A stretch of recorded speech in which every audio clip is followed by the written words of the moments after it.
Question: if the Ten Commandments are a curse, if they are weak, beggarly, and a yoke of bondage as so many people like to claim, I must ask this question: why do you keep Sunday holy?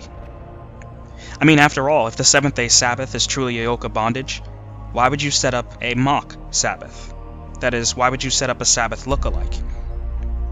Why would you set aside a day of rest and worship, a day where you can refrain from labor, if those principles, as they are contained in the seventh-day Sabbath, are indeed a yoke of bondage? As a matter of fact, why would you support legislation that would keep businesses closed or regulate business hours on a Sunday, if it is true that the Sabbath and its principles are a yoke of bondage? You know, there is a lot more than meets the eye here. For those who are confused, no, the seventh-day Sabbath is not a curse, nor is it weak, beggarly, nor a yoke of bondage. What Paul was talking about in Galatians chapter 4, verse 9 was the same issue with the ceremonial law and ceremonial Sabbaths that the early church had. It was those days, months, times, and years that they continued to observe. But as we know, on this side of the cross, the ceremonial law is done away with. But some tried to suggest that because the Sabbath is a weekly time that deals with the worship of God, that too was done away with. Yet the same people go around and erect a mock Sabbath in its place. You know, there's a reason that the seventh-day Sabbath was placed into God's Ten Commandments.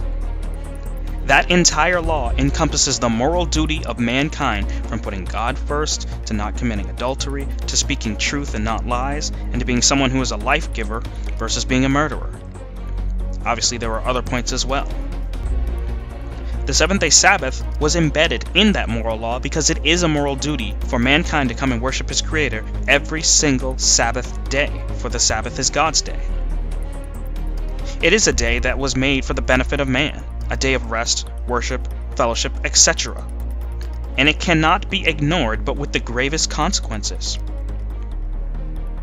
Seeing those who promote Sunday as the Sabbath know all this, and as they continue to push for Sunday sacredness and Sunday laws, why do you think they would promote Sunday? Are they arguing from a point of honesty? Well, no. Now, that's not to say that there aren't some people who are trying their best to be honest. People who were tricked and deceived into thinking that Sunday was the Christian Sabbath. But it is to say that the wolves in sheep's clothing are here, that Paul prophesied would be here, doing the work of the enemy of God.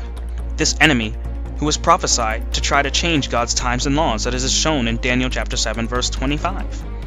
As it says, and he shall speak great words against the Most High, and shall wear out the saints in the Most High, and think to change times and laws, and they shall be given into his hand until a time, times, and dividing of a time. You know, these wolves will lie through their teeth to get you to keep Sunday holy.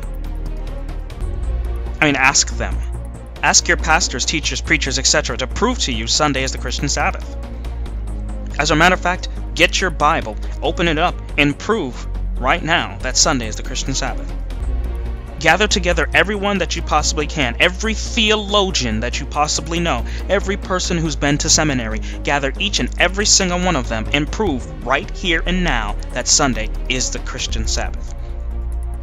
Prove exactly what we see in Genesis chapter 2 and Exodus chapter 20. Prove that, number 1, God rested on the first day of the week. Prove, number 2, that God blessed the first day of the week.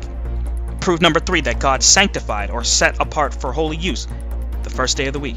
And prove, number 4, that God wrote the first day of the week into his law.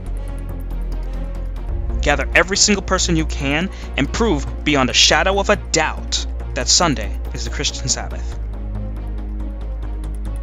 The floor is yours.